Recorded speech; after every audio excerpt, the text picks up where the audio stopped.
सेवितं कपित्थजम्बूफलचारुभक्षणम् उमासुतं शोकविनाशिकारकम् नमामि विघ्नेश्वर पादपङ्कजम्।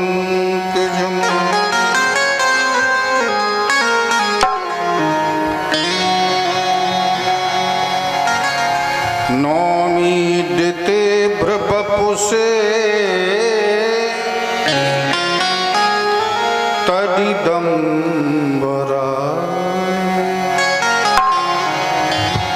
गुञ्जाबुतंश परिपीच्छल सन्मुखा वन्यसृजे कबलवेत्र विषाण वेणु लक्ष्मश्रिये मृदुपदे पशुपांग जाय।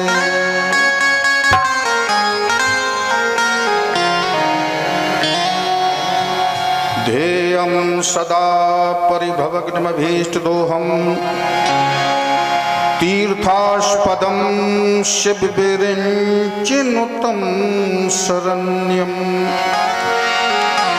भृत्यार्तिहं प्रणतपालभवादिपूतं वन्दे महापुरुष ते चरणारविन्दम्।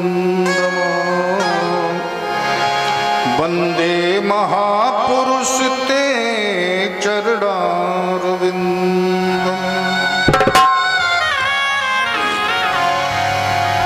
सीतानाथ समारंभा श्रीरामानंदाय मध्यमा अस्मदाचार्य पर्यंता वंदे गुरु परंपरा।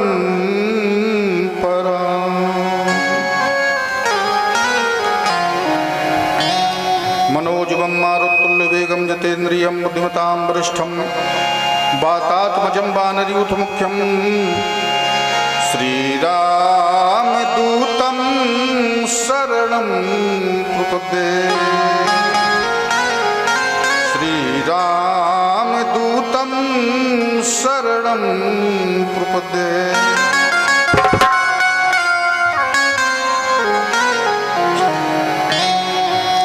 जयंती मंगला काली भद्रकाली कपालिनी दुर्गा क्षमा शिवा धात्री स्वाहा स्वधा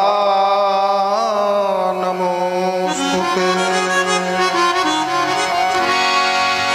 जय जय श्री राधा रमण जय जय नबल किशोर जय गोपी चित चोर प्रभु जय जय माखन चोर। बरसाने की राधिका नंदगांव के श्याम इनके चरणों में मेरा बारंबार प्रणाम। बोलिए बाल कृष्ण भगवान की जय। बोलिए भागवत भगवान की जय। बोलिए बालाजी सरकार की जय। बोलिए दुर्गे माता की जय। जय जय श्री राधे श्याम।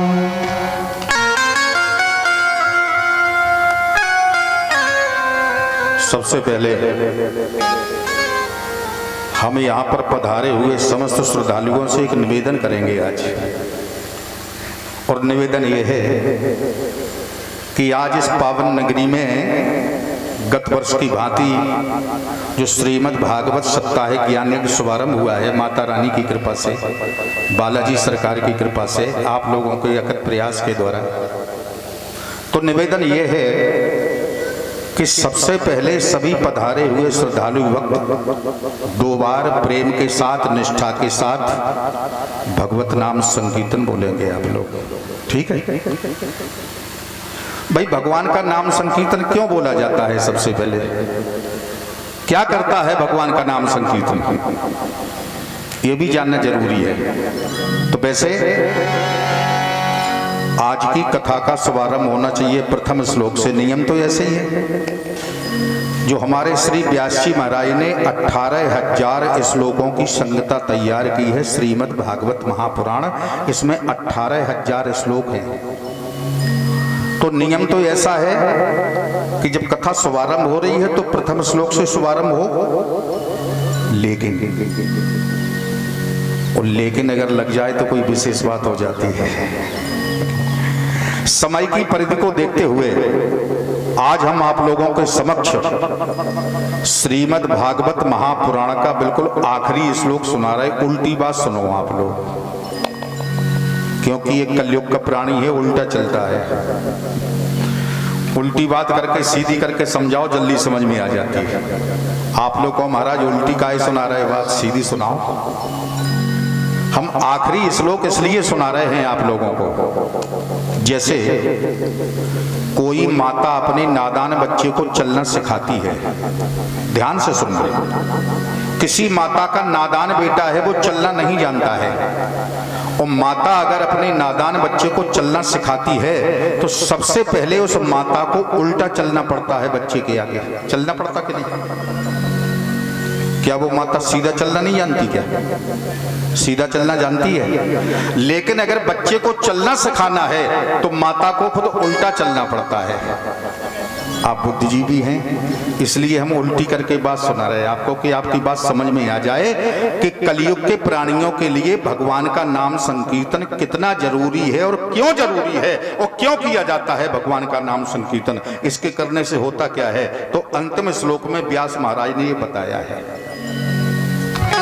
आखिरी श्लोक सुने आप लोग। नाम संकीर्तनम यस्य सर्व पाप प्रणाशनम प्रणामो दुख समनस्तम नमामिं हरिं परम। व्यास महाराज की घोषणा है श्रीमद् भागवत महापुराण के अंतिम श्लोक के माध्यम से।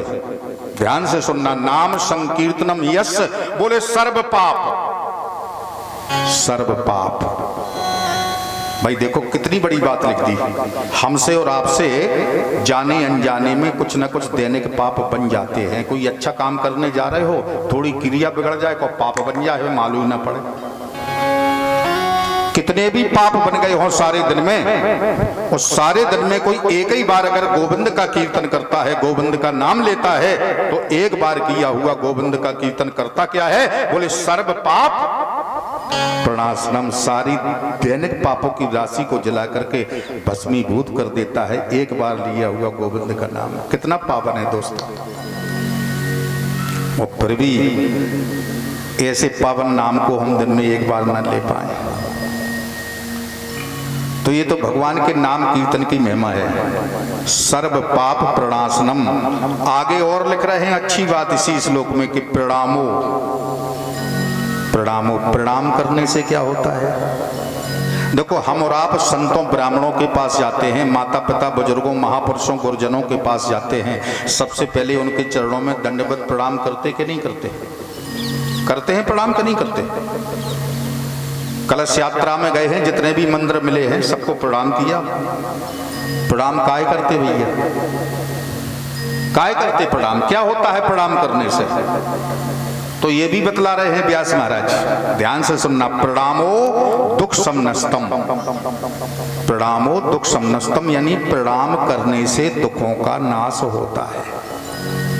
प्रणाम करने से दुखों का नाश होता है, इसलिए नमामिं हरिं परम। सभी श्रद्धालु भक्त पुराण पुरुषोत्तम भगवान को प्रणाम वंदन करते हुए उनके नाम संकीर्तन से जुड़ें, जिससे हमारे दैनिक पाप जल करके भस्मीभूत हों। जब हमारे दैनिक पाप जल करके भस्मीभूत हो जाएंगे, हमारा आपका मन निर्मल हो जाएगा। तो निर्मल मन जन सोमोह पावा, हमें उस परम तत्व की प्राप्ति हो जाएगी, जिसके लिए हम और आप बड़भागी बन के आए हैं इस प्रांगण में।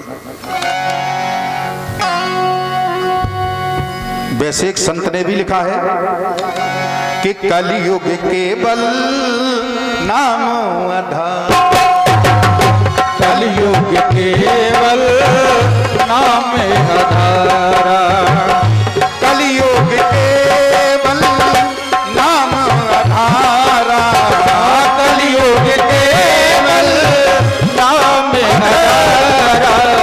सुमेरे सुमेरे नर होते रह पारा, सुमेरे सुमेरे मेरे होते रहे पारा, सुमेरे सुमेरे नर होते रह पारा, सुमेरे सुमेरे मेरे होते रहे पारा। इसलिए निवेदन यही है, बड़ी प्रेम भाव से तालियां बजाते हुए ठाकुर का नाम संकीर्तन सभी लोग बोलेंगे आज, जिससे हमारे दैनिक पाप जल करके भस्मीभूत होंगे, हमारा आपका मन निर्मल होगा, हम उस परम तत्व की प्राप्ति होगी। बड़ी भाव से बोलना सब लोग कीर्तन।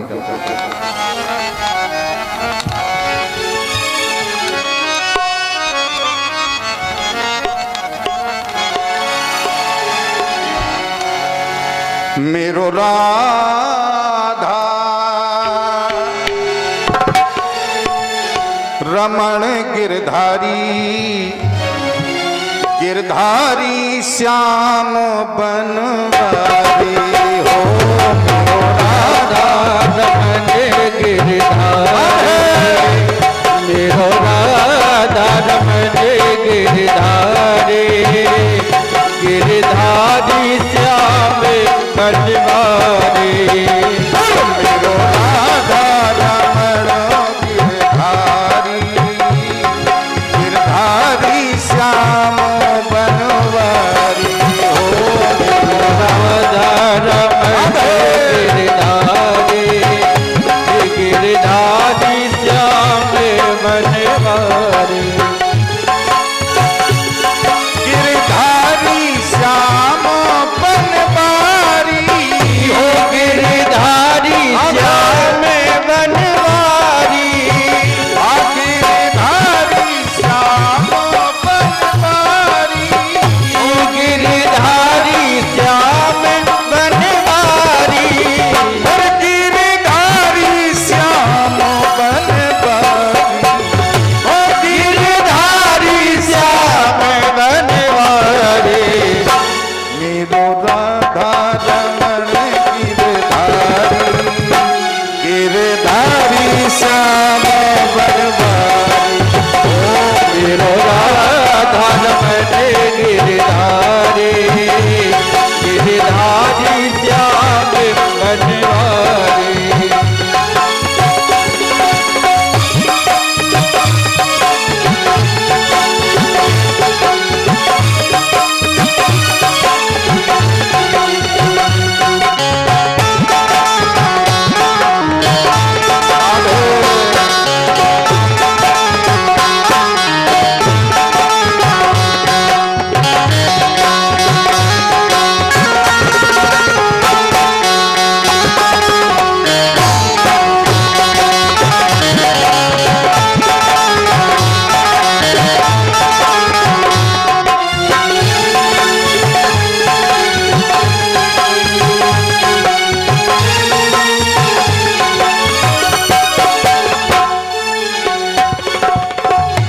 तुमने द्रौपदी लाज बचाई हो, तुमने द्रौपदी लाज बचाई,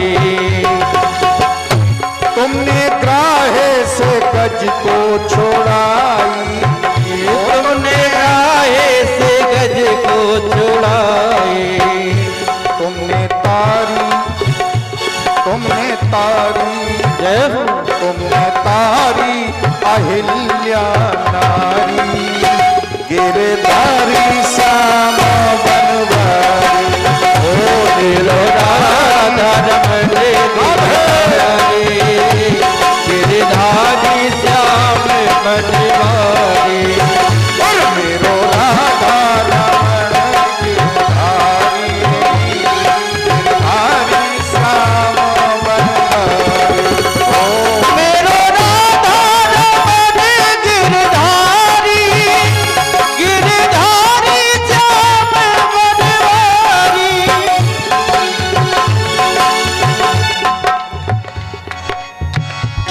श्याम भक्तों का है रखवाला, हो श्याम भक्तों का है रखवारा, वो तो संतों का दीन दयाला, वो तो संतों का दीन दयाला। तुमने ओढ़ी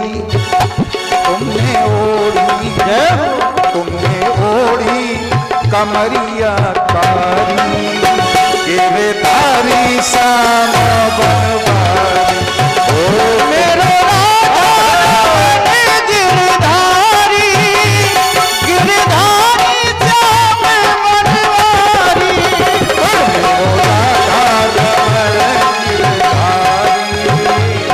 गिरधारी श्याम बनवारी, गिरधारी, गिरधारी श्याम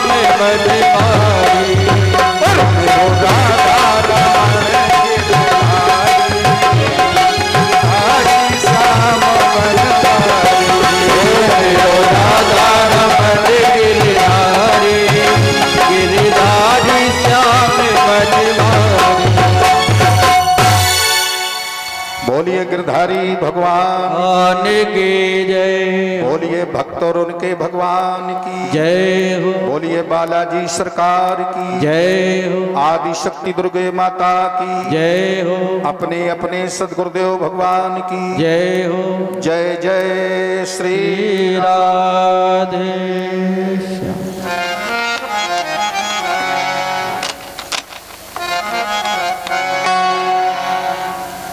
परम मंगलमय भगवत स्वरूप श्रीमद् भागवत सप्ताहिक ज्ञान यज्ञ में पधारे हुए समस्त श्रद्धालु भक्तजन, समस्त ग्रामवासी क्षेत्रवासी, सीता सावित्री स्वरूपा देवियों, मंच पर आसीन हमारे संत चरण, पूज्य संत चरण महाराज जी पधारे हैं बांगरी से। अनंत बलवंत श्री हनुमंत लाल जी महाराज की असीम अनुकंपा के द्वारा, माता रानी की विशेष कृपा के द्वारा, आप सभी के घर के बुजुर्गों के शुभ आशीर्वाद के द्वारा, ऐसी महान विभूतियों के आशीर्वाद के द्वारा, आप समस्त नगर वासियों के घर में सुंदर संपत्ति के योग के द्वारा, आज से ही आपकी इस पावन नगरी में, इस पावन भूमि पर ये साप्ताहिक ज्ञान यज्ञ शुभारंभ हुआ है। इसीलिए आज से ही हमारे आप सबके लिए बड़े ही सौभाग्य का विषय है। देवियों से एक निवेदन कर लें, जाने के पहले निवेदन सुन लो हम, एक जाने हो तो निकल जाओ, ना जाने हो तो बैठ जाओ। वैसे आरती प्रसाद लेकर के ही जाना चाहिए अगर आई हो आप लोग यहाँ पर, क्योंकि देखो सत्यनारायण भगवान की कथा तो सबने सुनी हुई अपने अपने घर में। सत्यनारायण भगवान की कथा बची घर में, महाराज ने बांची बा में का कथा सुनी आपने, अच्छा बताओ। कलावती और लीलावती की कथा, यानी कलावती अपने पति के दर्शन करने गई थी नदी के किनारे। व्यापार से जब लौट के आया उसका पति, कलावती ने सुना पूजा कर रही थी भगवान की, तो भगवान की आरती और प्रसाद छोड़ करके चली गई पति का दर्शन करने। तो क्या उसके पति का दर्शन मिला था उसे? ये छोटी मोटी बातें नहीं है, यही तो समझने की बातें हैं। ये साधारण दरबार नहीं है, ये अखिल ब्रह्मांड नायक का दरबार है। और भगवान के दरबार में भी जाकर के अगर आसक्ति घर से जुड़ी रही तो फायदा ही क्या होगा। सवारी अगर आ रही हो बस में एट से, तो स्टैंड पे खड़ी रहें 10 बजे रात में लास्ट, और देख लो बस। और भगवान के लाने 10 मिनट नहीं रुकते, आरती नहीं लेते भगवान की, ये दशा है। इसलिए निवेदन हमारा है, जितनी देर सुनो हम उतनी देर सुनाएं। 10 मिनट 5 मिनट, भाई देखो दो चीजें तो ऐसी हैं, चाहे जितनी बढ़ाए रहो कभी घटती नहीं है। एक कथा, दूसरो मठा। चाहे जितना बढ़ाए रहो, मटकियां में पानी भरे रहो, पूरे मोहल्ला को बांट दो तो वही मटकी खाली ना हो, ऐसी कथा है। चाहे जैसी बढ़ाए रहो और चाहे 5 मिनट में पूरी सुना दो। तो आपको जितना समय है हम उतने समय में सुनाएंगे आपको। वैसे हमने आधा घंटा का निवेदन किया था, 15 मिनट तो हो ही गए, 15 मिनट का और सुना दें, को 5 मिनट सुना दें। कल से जैसा नियम है कथा का, समय से आएंगे, समय से कथा शुरू होगी, समय से विराम की ओर जाएगी। समय से आना, आज प्रथम दिवस है, समय हो जाता है आज। तो कल तो समय कथा का क्या है, 1 बजे से, 1 बजे से है, 1 बजे से कथा का समय है। लेकिन निवेदन ये है कि 12:45 बजे सब लोग आ जाएं इस प्रांगण में, क्योंकि वक्ता के आने के पहले, वक्ता को मंच पर बैठने के पहले श्रोताओं को अपना अपना स्थान ग्रहण कर लेना चाहिए। कथा सुनने का नियम यही है। महाराज 1 बजे मंच पर बैठे, श्रोता एक हो नहीं है, तो कोई टेंट को सुनाने लग भागवत। आप तो बुद्धिजीवी हैं, चाहे जितना बड़ा वक्ता हो, अकेला मंच पर बैठ करके कथा कह ही नहीं सकता, चाहे इतना बड़ा वक्ता हो।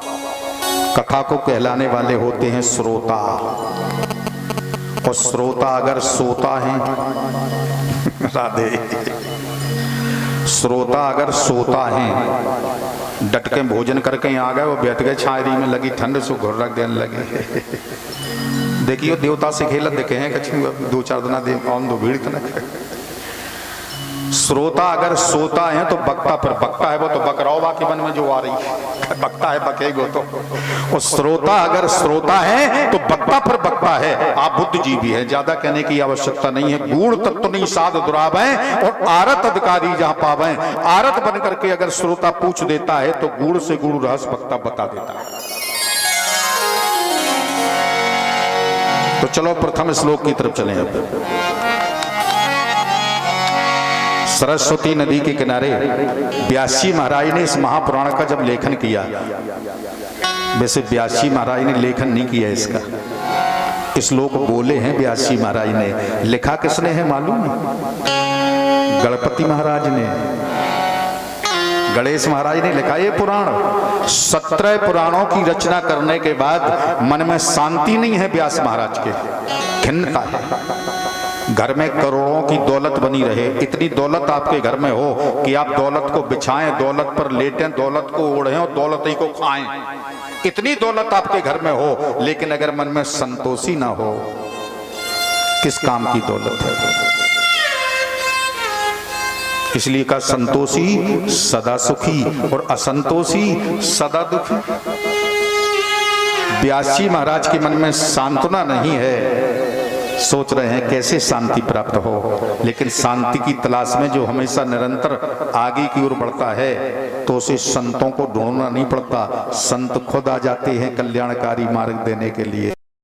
जैसे हमारे महाराज जी पधारे हैं, देखो यही कृपा है उस परमात्मा की, बिन हरि कृपा मिले नहीं संता। खिन्न मन से बैठे हैं अपने आश्रम में व्यासी महाराज। उसी समय बीड़ा बजाते हुए नारद बाबा आ गए। श्रीमन नारायण नारायण हरि हरि, श्रीमन नारायण नारायण हरि हरि, भजमन नारायण नारायण हरि हरि, भजमन नारायण नारायण हरि हरि, नारायण नारायण हरि हरि, नारायण नारायण हरि हरि, श्रीमन नारायण नारायण हरि हरि, श्रीमन नारायण नारायण हरि हरि, श्रीमन नारायण नारायण हरि हरि, श्रीमन नारायण नारायण हरि हरि। देवर्षि नारद का पदार्पण हुआ। पूछ दिया व्यास, कथम ब्रह्मन दीन मुखा कुतश्चिंता तरो भवान, कथम ब्रह्मन दीन मुखा, तुम्हारे मुखमंडल पर उदासी क्यों है? व्यास जी ने कहा, भगवान आप तो सबके हृदय की जानते हैं, 17 पुराणों की रचना कर डाली लेकिन संतोषी नहीं है। देवर्षि ने कहा तो एक काम करो, 17 पुराण तुमने लिखे हैं, वेद वेदांत भर दिया कूट कूट के, एक सरस चरित्र लिखो इसमें भगवान श्याम सुंदर के, 4 श्लोक सुनाए नारद बाबा ने व्यासी को। पहले 4 श्लोक की भागवत थी। और देवर्षि ने कहा कि व्यास जानते हो यही 4 श्लोक परमपिता परमात्मा ने मेरे पिता ब्रह्मा को सुनाए थे। यही 4 श्लोक मेरे पिता ब्रह्मा ने हमें सुनाए थे और यही 4 श्लोक तुम सुन लो। इन्हीं 4 श्लोकों के आधार पर एक महापुराण की रचना करना। इतना कहकर के अंतर्हिते देवर्षि नारद अंतर ध्यान हुए। अब व्यासी ने विचार किया, बुढ़ापा आ गया, शरीर में सामर्थ्य नहीं है लिखने की, तो गणपत महाराज को याद किया। गणपत महाराज प्रकट हो गए। बोलिए गणपति गणेश की जय हो। गणेश जी ने कहा व्यास क्या बात है? बोले महाराज बात यह है कि संसार के कल्याण के लिए एक महापुराण की रचना करनी है, शरीर में सामर्थ्य नहीं है लिखने की। आप अगर लेखन कार्य कर दें प्रभु, संसार को कल्याणकारी मार्ग मिल जाए। गणपति महाराज ने कहा ठीक है हम लिख देंगे, लेकिन एक शर्त है। शर्त क्या है? बोले शर्त यह है कि हम बराबर लिखते जाएंगे, तुम बराबर बोलते जाना। और जहां पर तुम्हारी वाणी अवरुद्ध हो गई, जहां पर वाणी रुक गई, वो हमारी कलम रुक गई, तो फिर रुक ही गई। शुरू तो शुरू, वो खत्म तो खत्म। बोले ये भी बहुत जटिल शर्त हो गई। भाई वाणी में कभी विराम लग सकता है, संध्या वंदन करने जाना, दैनिक कार्य करने जाना, लेकिन व्यासी महाराज कोई साधारण पुरुष नहीं है। भगवान के जो 24 अवतार हुए हैं, 24 अवतारों में एक अवतार व्यासी महाराज का भी है। कह दिया ठीक है भगवान आपकी शर्त हमें स्वीकार है, लेकिन एक शर्त हमारी भी माननी पड़ेगी आपको। बोले बिल्कुल मान लेंगे। क्या शर्त है? तो व्यास ने कहा भगवान हमारी शर्त यह है कि हम बराबर श्लोक बोलेंगे, आप बराबर श्लोक लिखना, लेकिन जो श्लोक हम बोलें, आप बुद्धि के दाता हैं, उस श्लोक को पहले ध्यान से सुनना, सुनने के बाद समझना, और समझने के बाद कोई अगर त्रुटि हुई उसमें तो अपनी बुद्धि से संभाल के लिख देना। गणेश जी बोले तो ये सब तुम्हारी हमें मंजूर है। बोले मंजूर है तो फिर हो जान दो शुरू। अब व्यासी महाराज श्लोक बोलते जा रहे, गणपत महाराज लिखते जा रहे। सारे दिन में 99 श्लोक बोल दिए, 99 श्लोक लिख दिए। संध्या काल का समय आ गया। अब व्यासी ने विचार किया संध्या वंदन करने जाना है, वो तो दैनिक कार्य है भाई, क्या करें? वाणी को विराम हो गया तो क्या 99 श्लोक लिखे रह जाएंगे भागवत में? व्यासी ने क्या किया, 99 श्लोक तो सही शुद्ध साफ बोल दिए, कोई त्रुटि नहीं रखी, लेकिन संध्या काल के समय 100वां श्लोक इतना टेढ़ा बोल दिया कि गणेश जी महाराज को समझने, सुधारने, लिखने में 1 घंटा लग गया। तब तक संध्या वंदन करके आए, बैठ गए। बोले महाराज तैयार हो? बोले बिल्कुल तैयार है। इस तरह से 100 सही बोल देते, संध्या काल के समय 100वां इतना टेढ़ा बोल देते कि घंटा भर लग जाता होगा। इस तरह से प्रथम श्लोक बोला व्यासी महाराज ने गणपत महाराज के सामने, मंगलाचरण किया। मंगलाचरण किसे कहते हैं? मंगलाचरण यानी जिसका मंगलमयी हो आचरण। मंगलाचरण यानी जिसका मंगलमयी हो आचरण, उसकी रोजाना वंदना करने से, उसको रोजाना भाव प्रेम से याद करने से स्वयं का आचरण भी मंगलमयी हो जाता है। तो किसकी वंदना कर रहे हैं? प्रथम श्लोक है श्रीमद् भागवत का।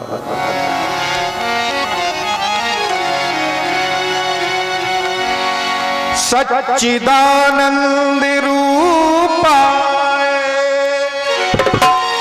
विश्वोत्पत्त्यादि हेतुवे तापत्रय विनाशाय श्री कृष्णाय वयं नुमः। किसकी वंदना की है व्यासी महाराज ने? बोले सच्चिदानंद रूपाय। एक संत ने व्यासी महाराज से पूछा महाराज ये सच्चिदानंद क्या है? कौन से देवता का नाम है ये सच्चिदानंद? किसकी स्तुति कर रहे आप? तो व्यासी महाराज तो बोल नहीं पाए, बीच में बाबा गोस्वामी महाराज बोले पड़े। बोले सुनो हम सुनाए सच्चिदानंद क्या है। बोले व्यापक ब्रह्म एक अविनाश, व्यापक ब्रह्म एक अविनाश,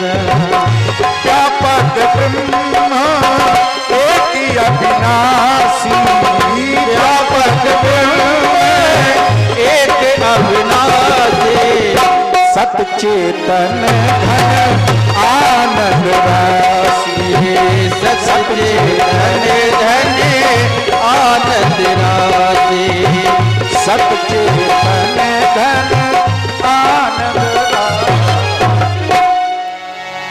क्या है सच्चिदानंद? बोले व्यापक ब्रह्म एक।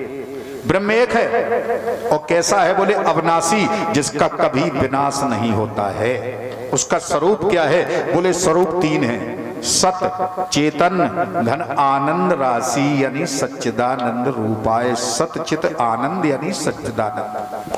पहला स्वरूप सत्य का, भगवान का पहला स्वरूप सत्य का। देखो किशोरी माता ने भी कहा था, पंचवटी में जब निवास कर रहे थे रामलला, तो किशोरी जी ने कौन से शब्द से संबोधित किया था? सत्य सिंधु प्रभु बध करिए ही, आनह चल में कहत बैठे, आनह चल में कहत बैठे, आनह कहत बैठे। पहला स्वरूप सत्य का, सांच बराबर तप नहीं, झूठ बराबर पाप, जाके हृदय सांच है ताके हृदय। तो पहला स्वरूप भगवान का सत्य का है। दूसरा स्वरूप चैतन्य का, सतचित यानी चैतन्य का। भाई देखो हम और आप जो बैठे हुए हैं, ये भगवान का दूसरा चैतन्यमयी स्वरूप है, हम और आप। अच्छा एक प्रश्न पूछे आप लोगों से। देखो मंदिरों में दर्शन करने गए, पूरे गांव के मंदिरों के दर्शन किए, मंदिरों में मूर्तियां हैं, तो आप लोग ये बताएंगे कि मंदिरों में जो मूर्तियां स्थापित हैं, ये मूर्तियां बनाई किसने हैं? किसने बनाई ये मूर्तियां? देखो हम ही आप में से किसी प्राणी ने बनाई होंगी, हम ही आपने ये मूर्तियां बनाई, हम ही आपने उन मूर्तियों में प्राण प्रतिष्ठा की और हम ही आप पूज रहे। लेकिन हम ये जानना चाहेंगे जो ये मूर्तियां यहाँ पर बैठी हैं, इन मूर्तियों को बनाने वाला कौन है? किसने बनाई ये मूर्तियां? उस मालिक ने, उसी ने ये मूर्तियां बनाई और उसी ने इस मूर्तियों में प्राण प्रतिष्ठा की। तो परमात्मा के द्वारा बनाई गई मूर्तियों से हम और आप द्वेष और बैर का भाव रख रहे हैं और खुद मूर्ति बनाई, खुद प्राण प्रतिष्ठा की, उनको पूज रहे हैं। क्या वो मालिक प्रसन्न रहेगा कि हमने मूर्तियां बनाई, हमने प्राण प्रतिष्ठा कर दी, इनमें बैर भाव रख रहे सब में? अरे रामा ही केवल प्रेम प्यारा, सबसे प्रेम करो, सब ये परमात्मा के स्वरूप हैं। सिया राम मैं सब जग जानी, तो ये भगवान का चैतन्यमयी स्वरूप है ये। भाई जब देखो प्राणी मर जाता है तो क्या निकल जाता है शरीर से? हाथ टूट जात के नाक निकल जात कि गरो एक तरफ हो जात, का हो जात, पूरा शरीर रहता जो कतो, वही अंश निकल जाता है जो चेतना स्वरूप बनाए हुए हमें आपको। तो पहला सत्य का स्वरूप, दूसरा चैतन्य का स्वरूप और तीसरा आनंद का स्वरूप भगवान का। कौन से आनंद का स्वरूप है परमात्मा? जिस आनंद को तलाशते तलाशते हमारी आपकी आदि से ज्यादा उम्र चली गई और वो सच्चा आनंद नहीं मिला किसी को। बताओ ईमानदारी से, इतने लोग बैठे यहाँ पर, मिला किसी को सच्चा आनंद? आजकल किसी से भी प्रश्न कर दो, भैया तुम्हारे हालचाल क्या है, आजकल का प्रत्येक प्राणी यही उत्तर देता, महाराज हम बहुत दुखी, महाराज हम बहुत परेशान, कोई तन दुखी, कोई मन दुखी, कोई धन बिन रात उदास, और थोड़े थोड़े सब दुखी, सुखी राम के दास। बोलो जय श्री कृष्ण। तो कौन से आनंद का स्वरूप है वो परमात्मा? वो जो सच्चा आनंद है, आत्मिक आनंद मिला है, वो किसको मिला है? इस संसार में वो आनंद मिला है हमारे संतों को। इसलिए तो हमारे संत जंगल में निवास करते हैं, सर्दी गर्मी बरसात सहन करते हैं। क्या इनको डनलप के गद्दों पर एसी कूलर में आनंद नहीं आता क्या? क्यों जंगल में रह रहे हैं? आता है, लेकिन जान गए हैं संसार का सुख क्या है। संसार का सुख है खुजली का रोग। खुजली का रोग तो जानते हो, जितना खुजा बड़ा आनंद आता खुजाने में, लेकिन खुजाने के बाद बड़ा कष्ट होता। बस यही संसार का आनंद है कि प्राणी जब तक इनमें लिप्त होता रहता है आनंद की अनुभूति तो करता है, लेकिन इनका परिणाम बड़ा कष्टदायी है। लेकिन ये ऐसा आनंद है, आत्मिक आनंद, जो हर एक प्राणी के अंदर है, लेकिन वो सोया हुआ है। किसी सतगुरु की कृपा मिल जाए, सुयोग संत का सानिध्य मिल जाए, वो प्रगट अवस्था में बाहर आ जाए। आनंद तो भरा है लेकिन सुसुप्त अवस्था में है। एक संत ने एक बढ़िया बात लिखी है, ध्यान से सुन लेने से।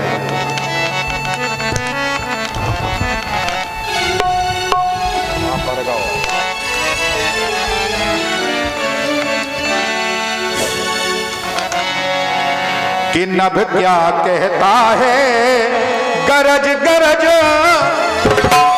ये बात मयूरों से पूछो। क्या कहता है गरज गरज, ये बात मयूरों से पूछो। भाई देखो, मेघ की गर्जना हम और आप क्या जाने, ये तो मयूर बतला सकता है कि मोर मेघ गर्जना करके कहता क्या है। हम आप तो नहीं जान सकते, इसलिए लिखा है किसी ने, नभ क्या कहता है गरज गरज, नभ क्या कहता है गरज गरज, ये बात मयूरों से पूछो। और भक्ति में कितनी शक्ति है, भक्ति में कितनी शक्ति है, ये बात फकीरों से पूछो। ये बात फकीरों से पूछो, ये बात फकीरों से पूछो। भाई हमारे संत भगवान जो जिनके नाम के दीवाने बने जंगल में निवास कर रहे हैं, सर्दी गर्मी बरसात सहन कर रहे हैं, क्यों? इसलिए कि उनको वो आनंद मिला है जो है आत्मिक आनंद। और यही आनंद आप लोगों को प्राप्त होगा इस प्रांगण में। हम वादा करते हैं इस व्यासपीठ से आप लोगों से, समय से अगर आएंगे इस प्रांगण में आप लोग, तो वही आनंद झोली में भर के ले जाएंगे जो सच्चा आनंद है, जो आनंद का स्वरूप है भगवान। तो तीन स्वरूप बतलाए हैं परमात्मा के, सच्चिदानंद रूपाय, सतचित आनंद सच्चिदानंद, तीन स्वरूप। और कर्ता क्या है वो परमात्मा, बोले विश्वोत्पत्त्यादि हेतुवे। हेतु क्या है उसका? देखो, ब्रह्मा बनकर के विश्व को पैदा कर देता है, विष्णु बनकर के विश्व का पालन कर देता है, रुद्र बनकर के विश्व का संहार कर देता है। पैदा करता है वो परमात्मा, पालन करता है वो परमात्मा, कोई किसी का पालन नहीं करता। तो तीन स्वरूप हैं और तीन ही के कारक हैं परमात्मा। और बोले तापत्रय विनाशाय, तीन ही ताप से परेशान रहता है प्राणी, दैहिक दैविक भौतिक तापा। तो त्रिताप से कोई भी परेशान हो, हमारे कन्हैया की शरणागति में आ जाओ। भागवत गर्जना करके कहता है उसके त्रिताप नष्ट कर देता है। कौन? बोले श्री कृष्णाय वयम नुमः, बहुवचन में है नुमः वयम। ऐसे आनंद कंद श्री कृष्णचंद्र भगवान को हम सभी बारंबार प्रणाम करते हैं, बारंबार वंदन करते हैं। एक कन्हैया का साक्षात वाणीमय स्वरूप है श्रीमद् भागवत महापुराण। भागवत क्या है? बोले भगवता प्रोक्ता भागवता, जो भगवान ने कहा वही तो भागवत है। भगवता प्रोक्ता, जो भगवान का वाक्य है वही भागवत है। और कलयुग के प्राणियों के लिए बिहारी भगवान का दर्शन श्रीमद् भागवत महापुराण साक्षात वाणीमय स्वरूप है ये। क्योंकि जब हमारे गोविंद इस धराधाम को छोड़ करके गोलोक जाने लगे, उद्धव जी महाराज बैठे थे बगल में, उद्धव जी की आंखों में आंसू आ गए, रोने लगे उद्धव। तो कन्हैया ने पूछा, उद्धव तुम रोए क्यों? कहा भगवान इसलिए रोना आया कि आप इस धराधाम पर हैं, आपके रहते हुए इस धर्म की क्या दशा है, इन धर्माचारियों की क्या दशा है। और आप जब गोलोक चले जाएंगे धराधाम को छोड़ करके, तो धर्म का क्या होगा, इन धर्माचारियों का क्या होगा, किसकी शरण में जाएंगे ये? तो कन्हैया ने अपने हाथों से उद्धव के आंसू पोंछ दिए। कहने लगे उद्धव ये तो दिखावा है, सिर्फ जो तुम देख रहे हो ये दिखावा है, सत्यता ये है कि इस धराधाम को छोड़ करके मैं कहीं नहीं जाऊंगा। जो श्रीमद् भागवत महापुराण है ये क्या है? बोले तेनेयम वांगमयी मूर्ति, तेनेयम बांगमयी मूर्ति, ये श्रीमद् भागवत महापुराण हमारा साक्षात वाणीमयी स्वरूप है उद्धव। जो इस महापुराण का दर्शन कर लेगा वो हमारा दर्शन कर लेगा उद्धव। इतना कहते ही कन्हैया के शरीर से एक तेज निकला, एक ज्योति निकली और जाकर के श्रीमद् भागवत महापुराण में विलीन हो गए। तो भगवान श्याम सुंदर का साक्षात वाणीमयी स्वरूप है। बोलिए किशन कन्हैया की जय हो। तो जय सिया राम, जय जय सिया राम, जय सिया राम, जय जय सिया राम। राधे श्याम, जय राधे श्याम, राधे श्याम, जय राधे श्याम।